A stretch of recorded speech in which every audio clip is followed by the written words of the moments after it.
if Gambit get caught a little bit out of position, they will get popped. But we've seen wombo combos. Actually, I think we've seen wombo combos mostly fail today. I don't think those very heavy ultimate reliant teams have been successful at all.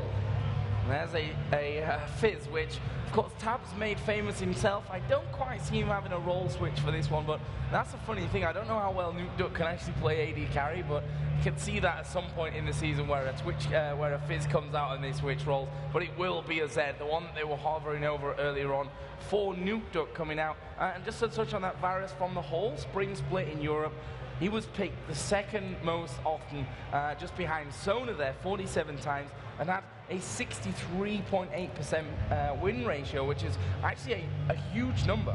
It is a very, very big number. It's also very interesting to note because when you look at all the other 80 carries, Misfortune's the only other one that you can compare to that. And basically what we ended up seeing was a Misfortune and a Varus in practically every single game for the majority of that split.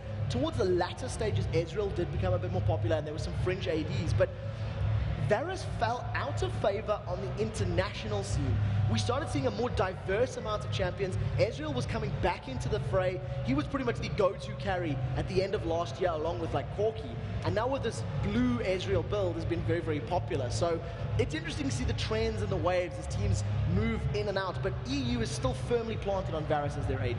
Yeah, and speaking of the ADs, Twitch also featured decently last season. We saw the likes of Candy Panda using quite a lot of Twitch to good success, actually, when we saw it out of him as well. So interested to see what Tabs is going to bring with the Rat here in the final game of today. But some interesting games coming our way. An interesting game coming our way with, I have to say, I'm intrigued to see Alex on Orianna.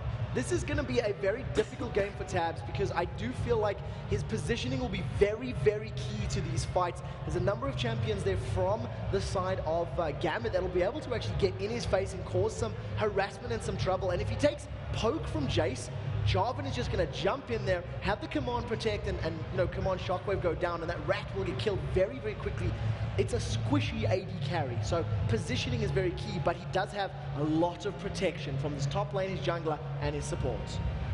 Last game of the day incoming then is Gambit Gaming versus LemonDogs. These two teams tied up, 2 wins, 2 losses apiece, and the winner will actually be catapulted pretty high up in the table, funnily enough. Guaranteed second position, pretty much, because the rest of the teams are sitting in third position, correct, because it's 1 and 1 are both tied. So basically whoever loses that matchup tomorrow, MOHGamiing versus Alternate, will then determine who goes 5-0 of the new teams in the Super Week. But that's tomorrow. Right now, the last game of the day, Gambit versus LemonDogs. So here we go then. Let's see how much of a toll this long day for LemonDogs has really had on them, you know. 4 games, you've already mentioned that, more than any other team here today. It may have just spurred them on, you know, getting gradually better as things have gone along. Well, I'm really happy you pointed that out because out of the games that they've won, they've defeated Ninjas in Pajamas, ex-Copenhagen Wolves, they've defeated Evil Geniuses, the old LCS teams, the new LCS teams. Oh, we'll get back to the second. Dexter's been caught out. Yeah, he actually really well dodging the grasping route there, and it probably would have been dead if that route would have landed and they were able to push in onto him. So nice little bit of work. Risky stuff from Dexter coming out earlier on. Not sure if it was 100% concentrated when that actually went down, but you know, it's been a long day. A bit of a crazy start. But he manages to get away safely and good presence of mind to realize the Stranglethorns had been casted, so he knew the direction it was coming at. You can tell by the direction Zyra is facing when she begins that cast, and he just sidestepped it once and carried on running. And as I was saying, Ninjas in Pajamas and of course Evil Geniuses have been beaten by LemonDogs. The only teams that have beaten LemonDogs so far is Alternate and MOHGamiing, who are currently 1-1 in the ladder. The new teams have not lost to the teams that remained from the spring split. Not once throughout today and yesterday. That's exactly the story of it. The new teams are climbing the ladder, and right now we're going to see whether or not LemonDogs can continue the trend or whether or not the Russian overlords will be bucking them out at this time. Well, they've certainly had a tough time of things of Gambit, obviously bringing Darker in as the new support to replace Edward, who's gone stateside for Curse. To varying degrees of success as well, we should probably admit that one, but as is such, both of those teams then become new lineups, and that's why those shaky starts can happen. But this is a fresh game here, and we'll see what Darker brings to the table with the Zyra that he's chosen for this game. I very much liked his Zyra when Gambit were playing against SKGamiing earlier in the day. He was able to really turn the tide of some of those team fights, and a number of Stranglethorns were extremely, extremely important. He survived a 3v1 tower dive in the top lane. He set up a massive team fight in the river, and he was able to control the mid lane fight later in the game. So if he can repeat the success, we'll most likely see Livic levels of team fights, victories coming out for Gambit. So there's Darian against Zoro0 in the top, and already Darian having a bit of fun with him there, switching out to the hammer and laying down the law from that one. And very interesting to note that Jason's actually started with the biscuit. So he's put a number of points into the utility spec, most likely going for some of the regen. I'll double check if he's got some lifesteal in there as well, so maybe going as deep as that. 6% lifesteal currently in there as well, so gonna get a little bit of that in there, so definitely working into his favor, which is quite nice, and it'll just give him a little bit of extra sustain to survive the seismic shards and ground slam poke that is coming out of Malphite. So when are we expecting the action to come in here for one of the first times today, maybe even the first time today? Well, we will fail it has disconnected. We should be getting a pause in here in just a second from that one. There we go. For one of the first times today, we're actually seeing a normal, I say normal because this has actually become the unnormal somewhat, that top laners in the top lane, mid laners in the middle, and the duo lanes down bottom. So we'll see how this match, does pan out later on, but I think that the mid lane will probably be the most explosive. I think that the lower levels, Orianna will be able to bully Zed around, much like we've seen Orianna on Kha'Zix in the previous game. Just get those auto attacks down, use the range, use the command attack, command dissonance. Once they hit 6, there is insta-burst potential from both targets. They can kill each other very, very quickly with their base numbers. Top lane is all about poke. Whoever gets the poke to stick. And in bottom lane, it's CC. If you're caught by a bubble or caught by a root, you can die. So there's potential in all of the lanes, but mid lane's probably the most volatile. Okay, so just to give you guys here in the audience and at home a little bit of information, apparently we do have a couple of network problems here that have resurfaced, and as you can see we have the IT guys and our Riot admins behind them there just to make sure that all the problems are going to be sorted out. Here we are going to have a quick on-pause just to see how the whole situation is going down, and hopefully it will be resolved here shortly. Yeah, at the moment right now there's been a number of connectivity issues. It's a pretty big event with a lot of things that can go wrong. There are a lot of PCs connected to the network exactly, and a lot of events and streams and all sorts of action going on, so a few technical hitches are to be expected, and we've actually had a pretty flawless day. We're sitting very close to on time, and the games have been good, so I've definitely been enjoying it. Weevilfailer has reconnected, but he's instantly quit. So basically we just trial and error right now until we can get the situation a bit more stable for these two teams for the final game of the day.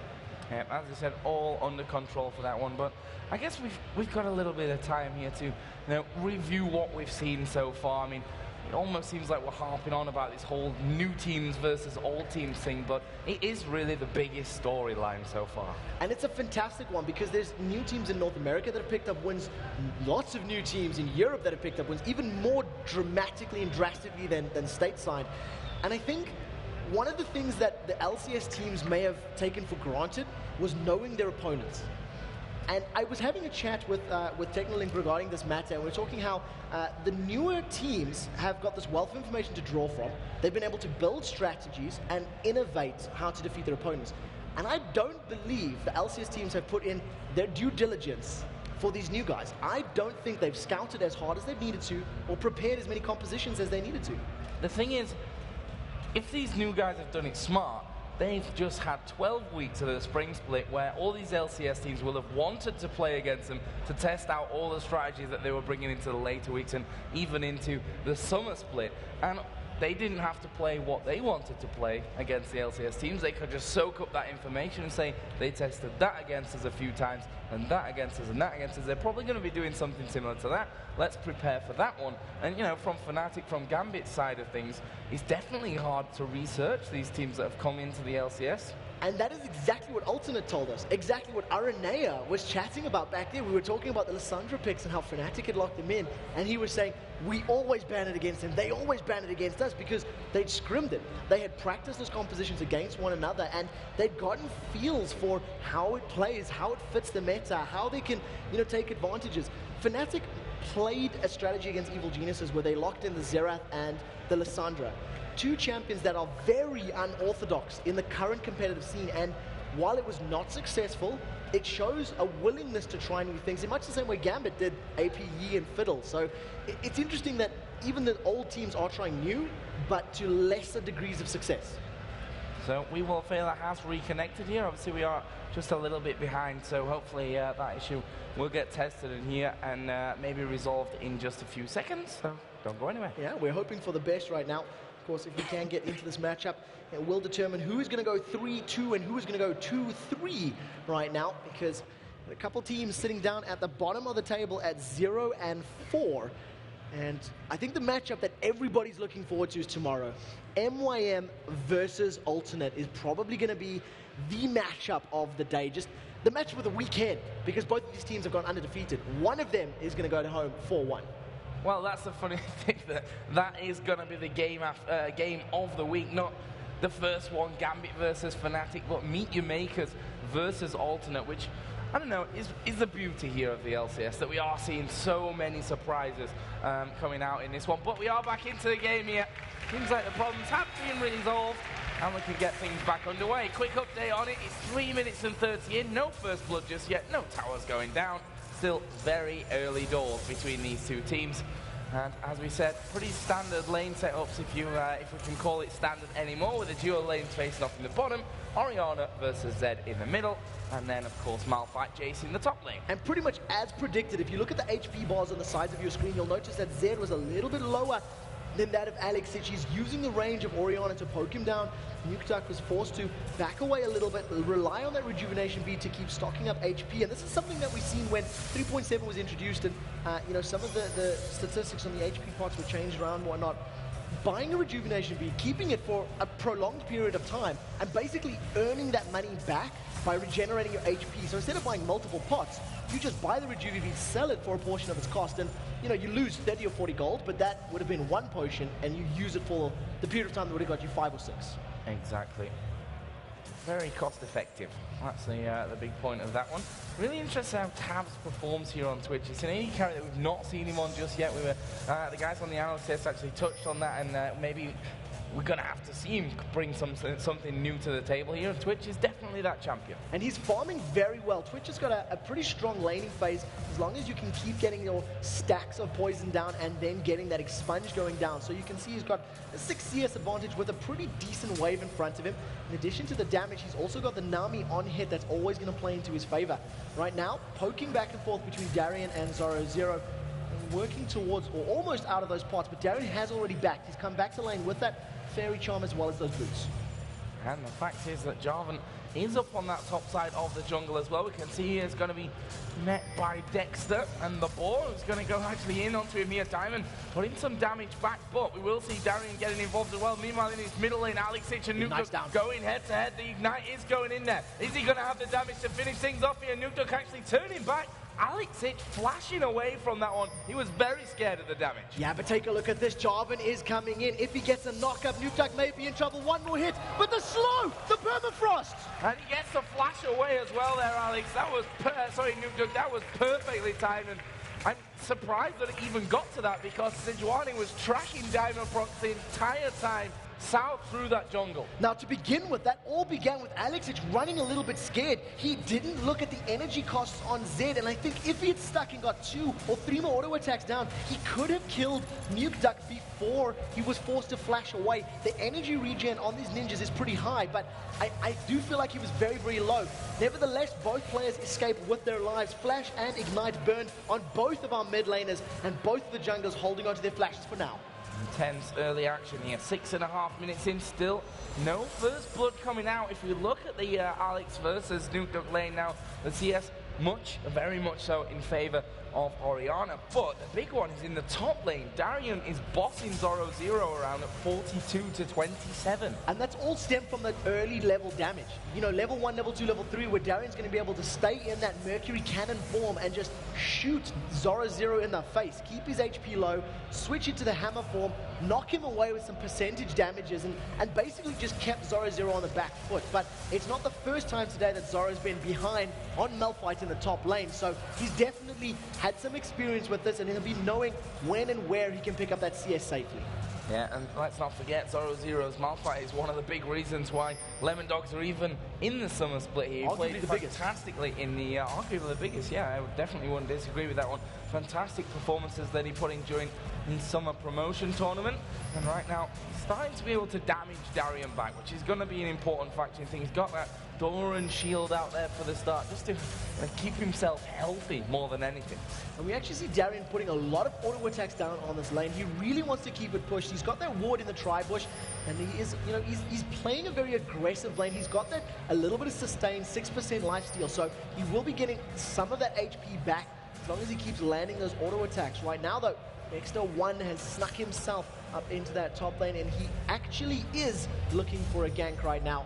Zoro is level 7, so Unstoppable Force may be able to be thrown in there, and we'll see if they want to jump in together. It looks like they're going. And here we go, Unstoppable Force goes down. Dexter going to lock him up here. Darian in a lot of trouble. He's going to get the knockback on Sejuani, but that won't be enough. Zoro picks up first blood for the LemonDogs. And that was such a great gank, and it was chaining the CC perfectly. The moment that Darian landed back on the ground from that Unstoppable Force, the Glacial Prison came down from Sejuani, locked her in place. As soon as that wore off, that's when he popped the permafrost. So it was very good controlled ability usage from the LemonDogs, and they put their first kill on the board.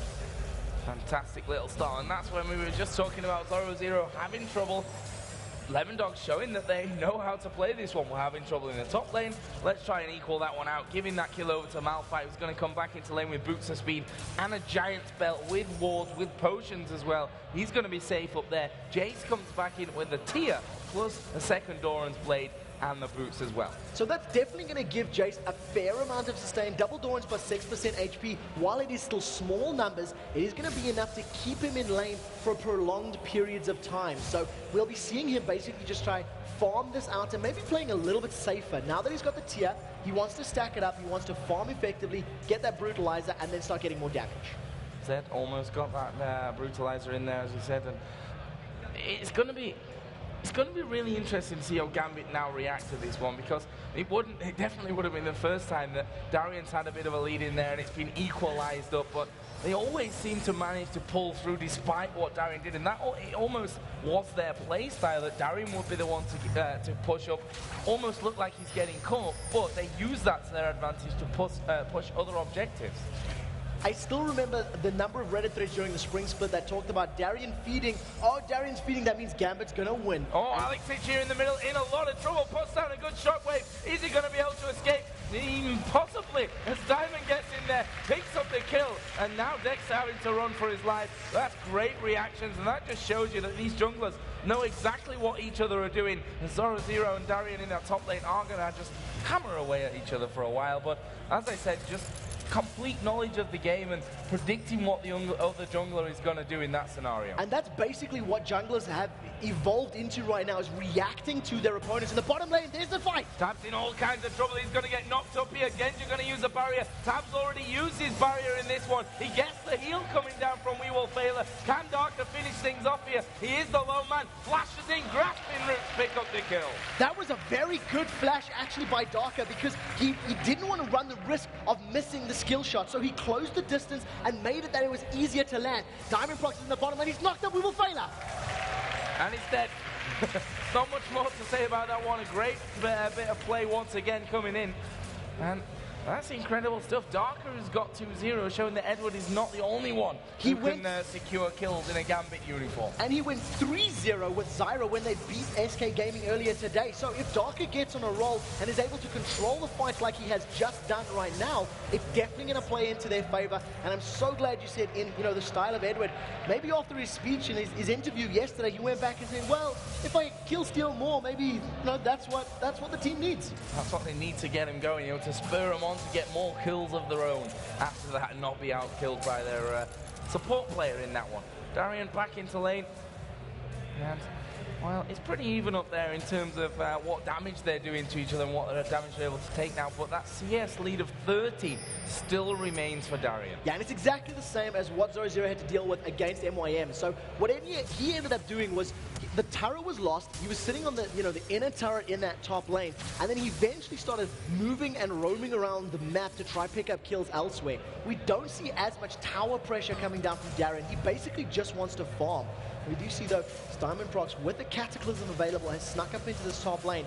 Unstoppable Force, as well as that Flash, is available for Zero. But look at the damage he's gone in! They're going in for that one. Dexter's going to come down as well. Has Darian got the health to get away from this one? Just about now, but Dexter got the speed to chase in and finish off the kill. In the meantime, we saw Diamond finishing off Zero, but now NukeDuck's coming in. There is the slide away, but the ultimate coming down. This is a dead Diamond. NukeDuck gets the kill. Diamond hesitated for half a second. It allowed NukeDuck to get in range to cast his death mark. That meant at the moment he started chasing down Diamondprox, as Diamond was flying through the air, the death mark flew along with him. He chased him down like only a shadow can and secures themselves another kill. LemonDogs, while they are a kill behind, they lost that dragon and they are falling a little bit further behind as far as gold is concerned. Yep, and in the meantime, Alex may just get the finisher on this turret here. He's got 3 caster minions with him. Next wave is not quite up to his turret just yet, but he may decide to tank it out there with that command protect. No, not quite. Got the damage coming off his auto attacks just at this second. For that one, in the bottom lane, things been frozen out somewhat, but NukeDuck in the top has managed to get a good chunk of damage, but again, no turret down. So we do see a Vamp Scepter in that bottom lane in the hands of Genja, so that's definitely going to help him out, just keeping healed up, especially because Zyra obviously offers no health regen or sustain for his teammate. We will fail on the other hand with Nami, is going to have that ebb and flow to heal up his carry and just keep Tabs a little bit healthier. You see Tabs is also trying to work towards those Berserker's Greaves with that attack speed dagger. Basically, he wants to sidestep and avoid those grasping roots, because if he gets caught in a rat trap, he's going to die. Yep, right now, MOHGamiing has actually been finished off here by Jace, which, getting that in there for those early auto attacks, because quite frankly, he's using a lot of them anyway, so why not get it stacking up as early as he possibly can? Take a look at this. 2 members of LemonDogs, they're sitting up in this top lane tower. The tower took a lot of damage from earlier on. NukeDuck does have that death mark available in a couple of seconds time. It will be up in 10 seconds. And you can see Darian's like, hang on a minute. Malphite went mid. He's afraid of me. Where is Zed? Because he's missing on the map. Yeah, and a really wise choice there. Actually, Jace coming around the side of Ward did just time out in that middle lane. We are going to see the turret finish off by Diamondprox. That will be turret number 2 of the game after that bottom one went down. Genja getting himself the red buff as well from his side of the map. And I really like how Diamondprox approached that tower. He walked up and threw his Damascene Standard behind him. He hit the tower and then instantly got out. He was basically saying, well, even if anybody does come to chase me, I've got that, that leap that I can get away. What we do see from Zero moving into that mid lane is a response, basically saying, I can't deal with Jace, and I don't want to lose like I did earlier to Cubon, so I want to play a bit safer. I want to go up against a matchup that maybe I've got a little bit of a better chance. Almost got that Sunfire Cape done though now, and that's, when he starts to become a little bit more difficult to bully around in that form. You see that Tab's trying to get himself back up to speed in terms of the farm as well. Darian hammering away with that W1, just getting a good couple of shots off onto the turret. Diamond is going to be waiting here again. Got 2 kills to his name up until now. Certainly wouldn't have a problem with taking NukeDuck down one more time. He's actually going to have to probably back away from this tower. Too much damage from Darian and Diamond. What I really like from Gambit, though, is that they went from this sort of passive laning phase to saying, okay, well, we can get that kill in the tower in the bottom lane, then Dragon, they're like, go for it. Push middle, send the champions and get as much damage as you can. Push top. Jarvan went up there and got it as quickly as possible. Dragon will be respawning shortly, and with those towers down, expect Gambit to group up in and around the river, get the vision done. You can already see they've got 2 wards there, and basically challenge for the second dragon of the game. Zed's actually keeping Darian up that top side of the map now for now, though, pushing that minion wave straight through on towards the turret, and Gambit will want to keep LemonDogs at 0 turrets for as long as they can in this game. As you can see, the wards are down. got full vision of that bottom side. Nice pink ward up by the LemonDogs going red in on the buff as top well. lane. We He's are caught gonna see Darien. him going. Darien is in a lot of trouble, but LemonDog underneath the tower. Won't matter though. That death mark just too much. Basically, if Deathmark did not make LemonDog untargetable, Darien would have been able to get enough damage down to actually pick up that kill there. He was unable to get any of his abilities in hammer form down, which basically meant that LemonDog was able to tank up the tower and get away safely. So he'll be very happy with that pickup. That was a pretty free kill, and it's earned him those double attack speed daggers to complement his Bilgewater Cutlass. Genji has been slowed. Ultimate coming down onto him there. Zero was off the side. He does have unstoppable force available for any encounter that happens down by that dragon area. Pink wards all over the place here as well for LemonDogs. Let's see what they can do with it. Alex just walking over a ward. Diamond will suffer the same fate, so they know that Gambit are hanging around. So this is something that I just noticed from that ability usage there from Dexter. Not afraid to throw out the Sejuani ultimate, the Glacial Prison. It is level 2 right now at level 11, so that means it's a 75-second cooldown. And we've seen the same thing from Hercubot as well when he was playing Sejuani. Not afraid to just lob it out, just throw it. And it's interesting to see how pro players value the different cooldowns and different abilities. It is not going to be available for this dragon fight, and Zed does not have a teleport to even contest. So LemonDogs have basically given this up. They had a little bit of vision, so they knew what was going on. They have a pink ward, and they basically gave it up for free. Yeah, freebie there for Gambit. LemonDogs trying to capitalize on that somewhat by putting damage onto the middle tower. They will take that top tower as well via LemonDog, who finally, after so much persistence, will be able to push through from that. But look at Gambit there sauntering off this middle lane, switches off to the right-hand side of the jungle. They may be able to get some good damage onto it. Genji's missing though. This is the exact same thing that happened when they were playing against Evil Geniuses. Gambit were grouped up as 4, and Genji was solo pushing a lane, not there in time when the fights broke out. So he's going to need to sync up a little bit more with the rest of his teammates and be there when those fights are up, because his ultimate and his damage is going to be crucial to controlling these fights. He's got a 20 CS lead right now over Twitch. Got that Bloodthirster finished off as well, which is going to be stacking up the entire time. He'll be quite happy with that. Again, that's a very typical Genja thing to do, you know, to be completely on the other side of the map to his Last team. Whisper, GA. Let's get it finished. Don't reinvent the wheel. It works. It's what works for Genja, and he likes to play that way. What I do want to note in terms of items, Alex Sitch has not finished his Sorcerer's Shoes yet, but he's got a completed Rod of Ages as well as a completed Archangel Staff at 19 minutes, and he is stacking them up incredibly well. Yeah, it's nearly full actually. 634 out of 750 mana right now, so not going to be too long before that Zerus Embrace is all finished for Alex Sitch. Let's see how this one goes. He's going to get himself that blue buff as well. Always a bonus with Orianna. Basically, 3 towers, 2 dragons, plus 200 CS at 19 minutes equals OP Orianna. We'll see how he lands the shockwaves though, because we always talk about this, that a good shockwave can win you a game. A bad shockwave can lose you a game. So we'll have to see about that. We've certainly seen some fantastic shockwaves coming out today on the various people that have played that Orianna, seeming to really come into favor again. I was just about to say that I think Orianna's probably one of the standout champions for me of the weekend so far. And, you know, Orianna's always been at the upper echelons of the competitive play, at least here in Europe. Not so much in some of the Asian scenes if I think, you know, about the course of the last splits and the events that have been going on. But nevertheless, a very, very popular pick, and has seen a lot of picks and bans, especially during spring. Right now, Gambit, 5,000 gold lead. They picked that dragon up about 2 or 3 minutes ago, so it will be respawning around the 23-minute mark. And basically, with all 3 outer towers down, it's farm fest until they group and push a lane together.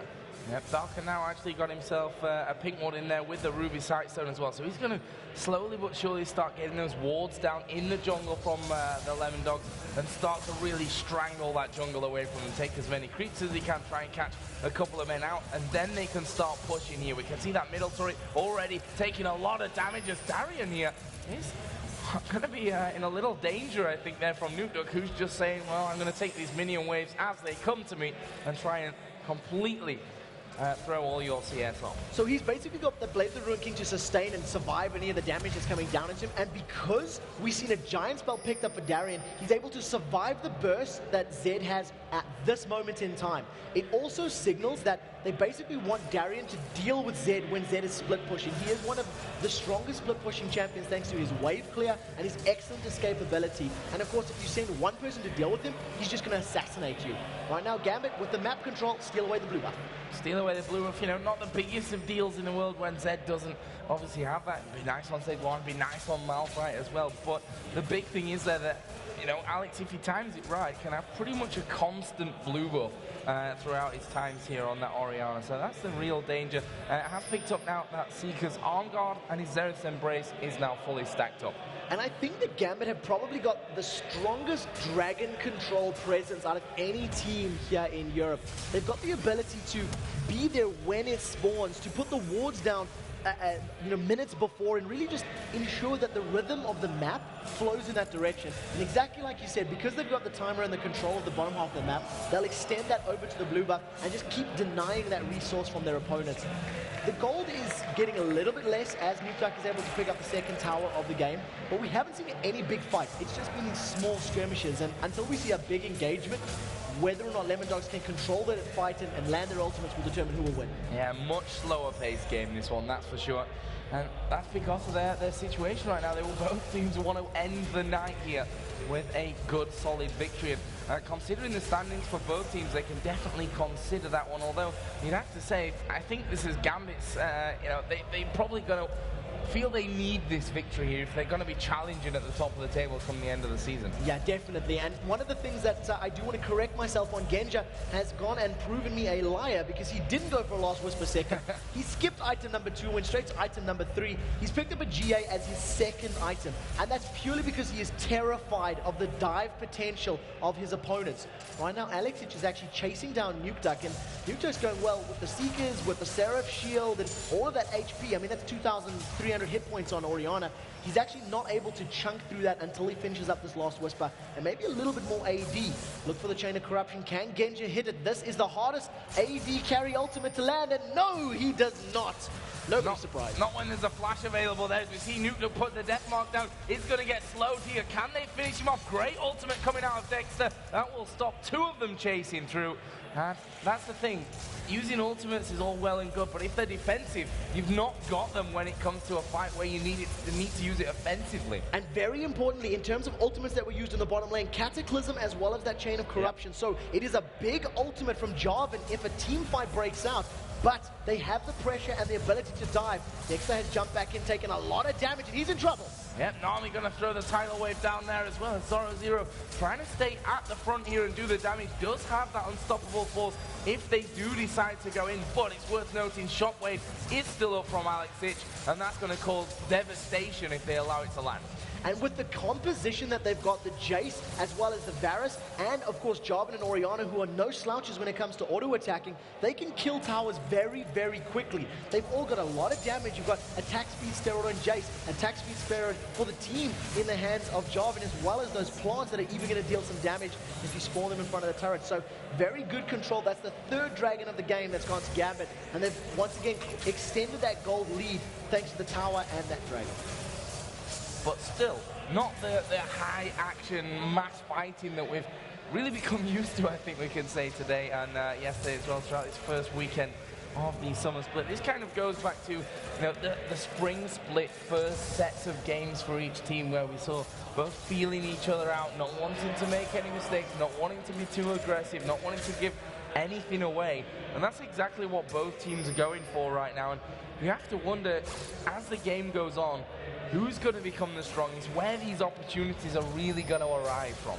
At the moment, it's going to arrive from the actual engages, because both teams have got very, very good, you know, dive compositions. You can have Jarvan, Orianna, and Jace. He's got a Giant's Belt as well as that long sword, so I'm not quite sure what he's going to upgrade it into. There we go. So it's going to be a Brutalizer. And he's going to have a fair amount of HP to dive in. The thing that's very important to note about the compositions is that the poke is more powerful from the side of Gambit. It's got greater range and greater impact. Those shock blasts and those piercing arrows will hurt a lot against the squishy Zed, Twitch, and Nami. Yep, and you've got the ball that's going to be in there, and you never quite know when he's going to press R and drag you all in. So that's something they've got to really keep themselves on their toes right now. Gambit starting to gather around that inner turret in the middle lane. There's nothing that LemonDogs can do about that one. They were forced out of position, and that is turret number 5 taken down for Gambit. They're happily going to base race without Zed there, even if LemonDogs get a great engage. It's going to be 5 versus 4. They have gone in. There's the Glacial Prison. Wait for the unstoppable force from Zoro. Yeah, he's waiting for it here, but he's already down to half HP as we are going to see Strangle Thorns go in. Inhibitor turret has gone down. Zed is actually coming back, but they're going on towards Tab. He's destroyed from that one. Tidal Wave comes across the side as well, but the Inhibitor is going to fall. The bubble not quite landing out of We Will Failure, and that is Inhibitor number 1 for Gambit. In this particular situation, LemonDogs overestimated the power of their ultimates and the threat that it posed. Because Zed was split pushing, he was trying to get that bottom inner turret. Gambit pretty much said, look, we don't care who you are, we don't care what champions you are. The objective is to kill towers in the Nexus, and they played the map. They ran in there with the numbers advantage. They actually started the fight first, which caught LemonDogs off guard. Jace dove in there, and Malphite's like, whoa, hang on a second. This isn't meant to be happening. Why are you diving me on my inhibitor turrets? Well, that's the thing, you know, Zed wasn't there. They just destroyed Tabs, and Alex was quite happy to use a shockwave to lock Tabs up, because once he's gone, where's your damage from? Is it from Zoro Zero? Is it from Dexter on Sejuani? Is it from Nami? No, it's not at all. Basically, that R button became the backspace and just deleted the rat. He simply popped. The Cataclysm was dropped in it, and then once he was gone, the fact that Zed wasn't there was nothing to follow it up, absolutely nothing. I don't think Zoro Zero even used his unstoppable force there. So, you know, the Sejuani ultimate was put down, it only caught 2. That made Zoro Zero hesitate again, going, well, if I unstoppable, it's not even hitting Game Jab because he's not the one that was, you know, that ate the Sejuani ultimate. So, basically, they didn't sync up their ultimates, and the Wombo combo is once again falling behind. This is the trend of the day as far as the Summer Split is concerned. Yeah, Malphite definitely doesn't have the best statistics so far in the Summer LCS. Right now, Gambit are trying to set traps here by the looks of things. They finally got that Oracle on to Darker so they can start clearing out, and that automatically sets a bit of a problem for LemonDogs. It means that they either have to go and check out if Baron's been done and risk walking into any kind of trap, because there's no Oracle on We Will Failure. He's got no pink wards. What they've got there is all going to be cleared out. So at the moment, you can see Gambit, they're just using that to their advantage. They're setting the traps. They basically want to create a death bush.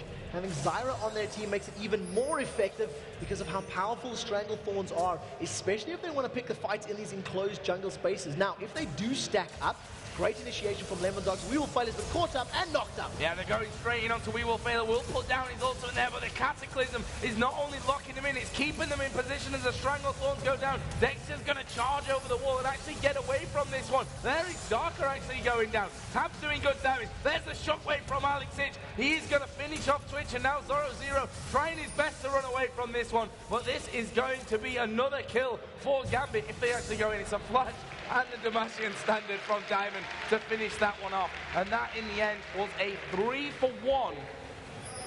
Gambit did get fairly low from it, though. I'll give them that. They did, but it is in combination with those tight spaces and the powerful ultimates coming out of the LemonDogs. They were able to put a lot of damage down, and Twitch basically got a full spray and pray off before Alex ran up to him and said, you shall not pass, you shall not go, you shall not collect 300 gold for killing my champions. Took him out of the game, and immediately then they just cleaned up. They were able to destroy the LemonDogs roster. It was very good control from Gambit. They focused the right targets, and Alex Hitch was incredibly patient with that shockwave. I kept looking at the cooldown going, is he going to use it? Is he going to use it? Is he going to use it? And eventually he literally only used it on Twitch. He's saving it to kill the rat. Yeah, exactly. And you just saw there that bottom inhibitor turret as well has been pushed so hard by the minions that it's actually only got a slither of health left on it. Actually only 170 health. That is not much work for a Varus, let's put it that way. And that leaves them in a bit of a precarious position now, because they're going to have siege minions coming up the middle. They can't afford to ignore them. Then, sorry, super minions. It would be even a siege minion army would be scary in itself, I suppose. But then they've got inhibitor turret open in the top and the bottom. Gambit can decide which one they want to go for. Right now, they've started off the Baron. There's a ward at the back, which tells me it'll be cleared out. And Gambit will say, no, let's stop that right now. they realize they may be able to catch somebody, and they've got that acceleration gate, which is a very powerful combination, especially when you combo it with the dissonance. That's a lot of movement speed. Darien may go Manecue cannon form, and a very, very good tidal wave will knock them away. Wait for the fight here. Zoro0 is thinking about it, but that's a massive gold difference, 10,000 gold. And wisely, they back away. Yeah, nicely done. But they can keep setting those traps, Gambit, here. They can do that over and over and over again until they finally do get someone from LemonDogs that's just a little bit too far pushed up from that. Right now, they say, okay, let's have a dragon, bit more gold to add towards those future items. Genja does now have that last whisper, so you were correct. In a way, he switched them around because he wanted that let's be honest, that's the easiest prediction in the entire LCS is what Genja's going to build. He did mix it up and go for a triple Dorans in their first couple of losses, but immediately dropped that as it wasn't panning out for him. Right now, though, with that vision control, they're going to start off this Baron again. And, you know, if they decide to peel and chase, you cannot underestimate the power of that acceleration gate plus the command dissonance. Diamond, he's baited out, we will fail, he's caught him. He's gone straight in there. He's going to put the Cataclysm down, and that will force the flash out of We Will Fail It. And we should mention that aside from that Cataclysm that's now down, the tidal wave from Nami over for LemonDogs is also not there.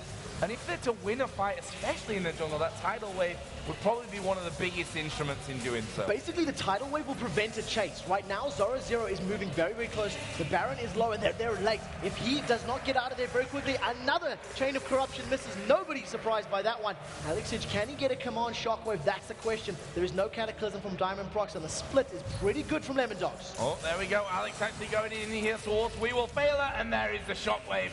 Bit overkill, but it does the job in the end. Here we see the fight now in the middle. Nuke is going to be going in on towards Genja. He's managed to get that GA pop, but will he be able to keep him down after that? Doesn't look that way. They'll allow Nuke to run back here. They've already got 2 down, lost 2 themselves. Tapped is going to die as well to Diamond's flag once again. Basically, he's throwing the flag out saying, this is my house. Landing it, stomping it down. That's the second kill of the game. Those death timers are very, very high. 30 seconds on Zoro0's Malphite, 38 seconds on that Twitch of Tabs. They managed to retake that mid inhibitor. They get the bottom turret, and now they're stacking on this bottom lane inhibitor as well. Well, Dexter and Nuke, the 2 there to try and keep them away. Let's see if they can do so. They've got the ability to go in and out here without losing too much, and the tidal wave is going to come on flying through. Are they going to push further for this one? No, they're not. Actually, Bubble will knock both Alex and Genja into the air from this, but Diamond is pretty much holding them back there. They're a little scared of that knockup and what could follow through. Here comes the chase.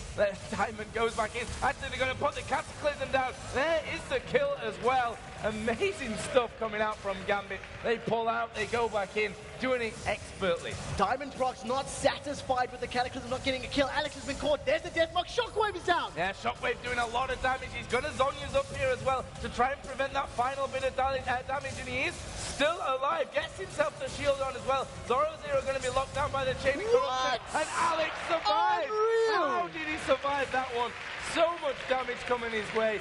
Brilliant help from his teammates, and that is just more and more kills pulled up here for Gambit. Alexich's shield is absolutely massive. It blocks over 500 points of damage. He was dropped to 100 HP. He popped the ball on himself and just stood there saying, bring it, Zoro. You got nothing. That little poker of yours is not going to take me down. And he manages to get out of there with his life. Great, great play. Let's not forget his Zerif's Embrace in there as well, which is definitely going to help things out. Not to mention the good old Zhonya's that we saw him use as things kicked off. Right now, it's a 13,000 gold lead for Gambit, and they are slowly but surely working their way in for inhibitor number 3. That poke from Darren, especially with the blue buff on, is going to become a little bit of a pain. There goes the ultimate out. Dexter not going to be able to lock them up, and a great grasping route from Darker will stop him in his tracks. Spray and pray has been used by Twitch. They're going to wait for those last couple of attacks to go down. Twitch was not anticipating the Strangle Thorn, so Tabs unable to make an impact. There's the Unstoppable Force! Unstoppable Force coming in. Deathmark is down. Genja going to get popped here. Doesn't, of course, have his Guardian Angel. Darker in trouble. Alex will be the next focus. He shockwaves 4 of them, but he will, sometime in the near future, die in the end, or will he? No! He survives again. Ridiculous. Zerif's Embrace, Sonya's up in perfect timing for that fight. Alexich, I apologize for doubting your Oriana. He's going to go down to the turret. No, turret was killed. Last shot almost got me excited there. Zoro did absolutely zero in those engagements and was unable to make an impact. The Force was not unstoppable, and Gambit pick up the win. Solid victory there, and one that they needed to go 3-2 in the European.